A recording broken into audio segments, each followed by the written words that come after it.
Освен штипјен и подготвителен фудбал, вчера играа и Кочанчани. Во прилеп второлигашот Осогово успешно ремизираше против екипата на прволигашот Победа со 1:1. Првото полувреме помина без успешни погодоци, но само 4 минути по стартот на второто, домакините успешно постигнаа за 1:0 со голот на Дановски.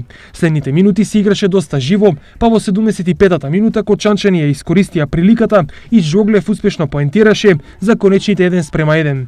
Според раководството на клубот, ова е едно ново Осогово, кое со новите 9 засилувања, но и ребрендирањето сака да сврти нова страница од сопствената историја.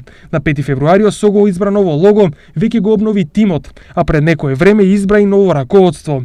Дали позитивни промени ќе дадат резултати во втората лига, онака како што даваат во подготвителните надпревари, ќе видиме по стартот на пролетната полусезона. Следниот пријателски надпревар Осогово ќе го игра во недела, кога во Кочани на стадионот Никола Мантов ќе гостува екипата на второлигашот Тиквеш.